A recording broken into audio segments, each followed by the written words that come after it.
नमस्कार. श्री स्वामी समर्थ. कसे आहात तुम्ही सगळे? आय होप तुम्ही सगळे मस्त असाल. तर चला, आज मी तुमच्यासाठी एक छान असा व्हिडिओ घेऊन आले आहे. तो आहे आपला दत्त जयंती.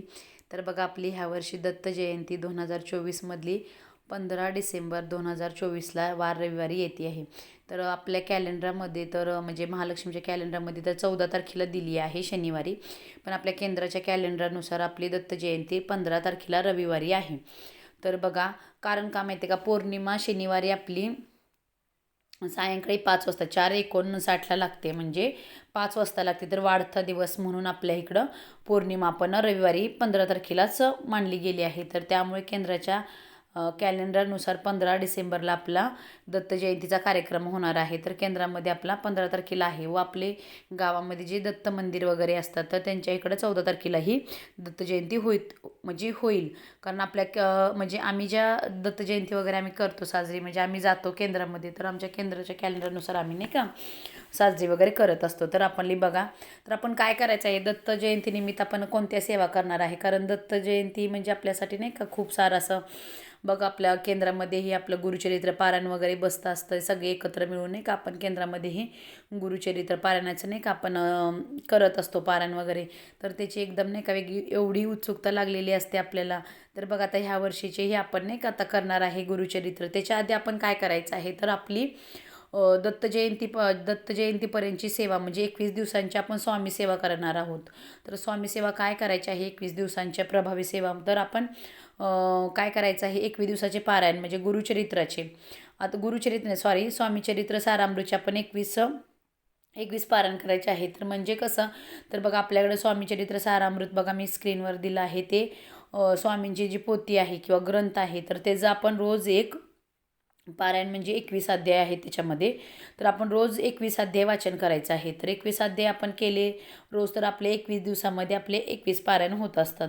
तर हे आपण कसे पारायण करायचे आहे, कारण जास्त वेळ लागत नाही. तर मीही आपले 21 अध्यायाचे पारायण मागल्या वर्षी केलं होतं, तर जास्त वेळ लागत नाही. तर आपण नवीन वाचणारे असेल तरीही त्यांना 2 तास भरपूर झाले. आणि जे आपण रोजच आपण हे पारायण करत असतो 3 अध्यायाचं, तर आपण जे रोजच्या वाचण्यामध्ये असलं तर आपल्याला किती जास्तीत जास्त 1-1.5 तास लागत असतो.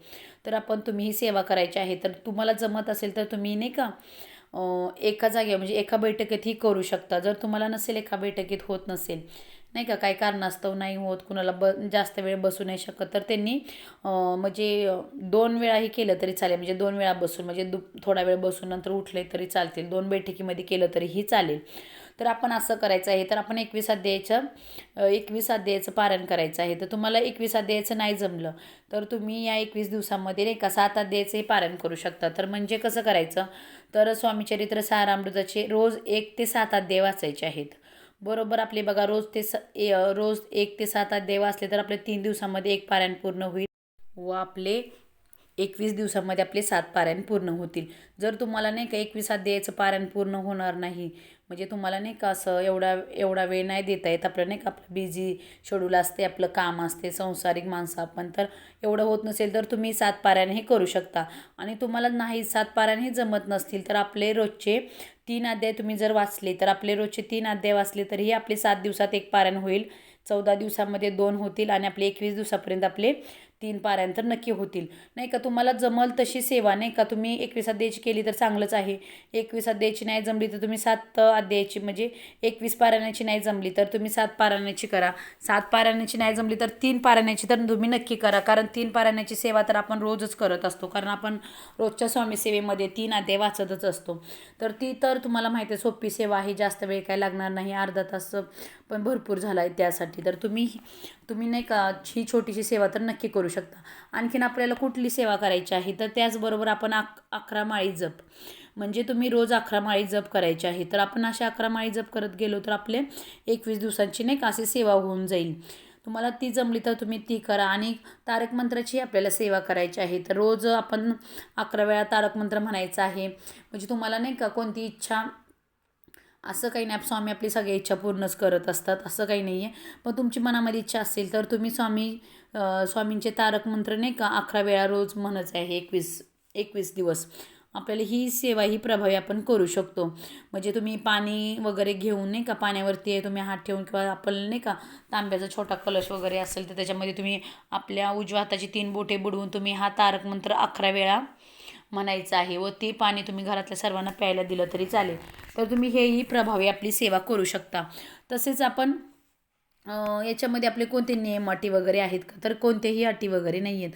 तर कारण आपले गुरुचरित्राचं नाही का पारायण करतो तेव्हा खूप सारे नाही का म्हणजे खूप सारे काही नाही आहेत, साध्याच आहेत. त्याच्यामध्येही आपण फक्त जे मांसाहार तर करतच नाही. या मार्गशीर्ष महिना असल्यामुळे प्रत्येकाच्या घरामध्ये नाही का म्हणजे ह्या गोष्टी भरपूर अशा म्हणजे पाळल्या जातात. कारण मार्गशीर्ष महिन्यामध्ये शक्यतो प्रत्येकाच्या घरामध्ये नॉनव्हेज वगैरे बनतच नाही, म्हणजे मांसाहार केला जात नाही. तसेच आपण हे मार्गशीर्ष महिन्यामध्येच ह्या सगळ्या प्रभावी सेवा करायच्या आहेत आपल्याला ह्या दत्त जयंतीच्याही. तर तुम्ही शक्यतो मांसाहार नक्की पाळा. आणि म्हणजे स्वामी चरित्र सारामृतला असं काही नाही आहे की तुम्ही मांसाहार फक्त पाळला तर चालेल, कांदा लसूण वगैरे खाल्ला तरी चालेल. फक्त गुरुचरित्र करताना पण कांदा लसूण हे वर्ज्य असतं, मांसाहार तर नाहीच. ह्या सगळ्या गोष्टी आपण पाळायच्या आहेत. यामध्ये असं काही विशेष नाही आहे. तर आणखीन एक गोष्ट आपल्याला पाळायची आहे म्हणजे परान्न. म्हणजे आपण दुसऱ्याच्या घरातलं जेव्हा आपण ह्या सेवा सुरू करणार आहोत, म्हणजे आपण कोणत्या सेवा आपण नोव्हेंबरच्या 25 तारखेपासून आपण सेवा सुरू केली तर आपल्याला बरोबर 15 डिसेंबरपर्यंत 21 दिवसांच्या आपल्या ह्या सेवा पूर्ण होतील. तर तुम्ही नाही का तुम्हाला काय म्हणजे अडचणी वगैरे असतील, मासिक धर्म वगैरे 25 तारखेच्या म्हणजे आसपास असेल तर तुम्ही ह्या सेवा तुम्हाला माहिती आहे आपले 5 दिवस त्याच्यामध्ये नाही का मिस होणार आहे, तर तुम्ही 5 दिवस आधी घरी ही सेवा सुरू करू शकता. तर अशी आपली ही सेवा करायची आहे. तर आपण त्या दिवसामध्ये नाही का कुठं बाहेर तुम्ही गेला तरी नाही का शक्यतो तुम्ही नाही का पाळा, असं नाही का परान्न खायचं वगैरे पाळा, बाहेरचं खाणं हे करा. कारण एक म्हटलं आहे आपण ज्या सेवा करतो ना त्या सेवेचं नाही का आपल्याला चांगलं फळ मिळण्यासाठी आपण ह्या सगळं पाळायला पण पाहिजे थोडं. तसेच परान्न म्हणजे काय, आपण माहेरी फक्त गेलो तर खाऊ शकतो कारण माहेरी आपलंच असतं, कारण ते परान्न होत नाही. तर तुम्ही कोणतीही सेवा करा, यातल्या तुम्हाला जमल्या तर तुम्ही 21 पारायणी करू शकता, 11 माळी जप करा, नंतर तारक मंत्राचीही सेवा करा. तुम्हाला जमल्या तर ह्या तिन्ही सेवा करा. तिन्हीमधल्या नाही जमल्या तर कोणत्याही तुम्ही एक सेवा आहे तर नक्की केली पाहिजे. कारण ही खूप अशा प्रभावी सेवा आहेत. कारण कोणतीही सेवा आपण फक्त मनापासून करायची आहे. कारण काहीच आपल्याला स्वामी आपल्याला कोणतीही गोष्ट कमी पडू देणार नाहीत. कोणत्याही गोष्ट नाही का आपल्या जीवनामध्ये दुःख अडचणी येण्याआधी जर आपण हे केलं तर आपल्या आयुष्यामध्ये कोणत्याही दुःख अडचणी येणारच नाहीत. आपण येण्याची वाट नाही बघायची, कारण आपल्याला जे करायचं आहे आपल्याला स्वामींवर विश्वास ठेवायचा आहे. स्वामींवर विश्वास ठेवून आपण या सगळ्या गोष्टी केल्या ना तर स्वामी आपल्याला कोणतीच गोष्ट कधीही दुःख आपल्या आयुष्यामध्ये येऊ देणार नाहीत किंवा आपल्या कोणतीही अडचणी आपल्या आयुष्यामध्ये निर्माण होणार नाहीत. कारण आपली काळजी घेणारे आपल्याला तारणारे आपले स्वामीच आहेत.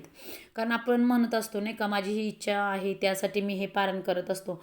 आपल्याला स्वामी सगळे आपल्या इच्छा पूर्णही करतील, पण आपल्याला काय योग्य आहे ते आपल्याला जे योग्य आहे तेच आपल्याला स्वामी देत असतात. आपली इच्छा आहे मात्र सगळं खरं आहे, पण जे आपल्याला योग्य आहे ना तेच आपल्याला स्वामी देत असतात. त्यासाठी आपण स्वामींवर विश्वास ठेवायचा व निस्वार्थपणे आपल्या स्वामींची आपण सेवा करत राहायची. कोणतीही गोष्ट आपल्याला आयुष्यामध्ये कधी स्वामी कमी पडू देणार नाहीत.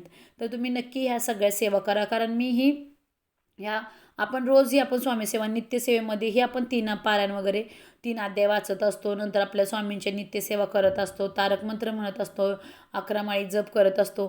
पण या अनेक एक म्हटलं गेलं आहे की या दिवसामध्ये ज्या विशेष सेवा आहेत, कारण दत्त जयंतीपर्यंत ज्या सेवा आपण करत असतो त्या सेवेमध्ये अनेक स्वामी महाराज आपले प्रसन्न होऊन आपल्याला भरपूर सगळे आशीर्वाद देत असतात. तर तुम्हाला जमलं तर तुम्ही नक्की केंद्रामध्ये जाऊनही करू शकता. पण आपल्याला माहीत असतं आपलं घरी मुलं वगैरे स्कूल याच्यामुळं आपल्याला केंद्रात जाऊन काही ह्या सेवा होत नाही. तर आपण घरीही आपला संसार सांभाळत आपण स्वामींची आपण मनापासून सेवा करू शकतो.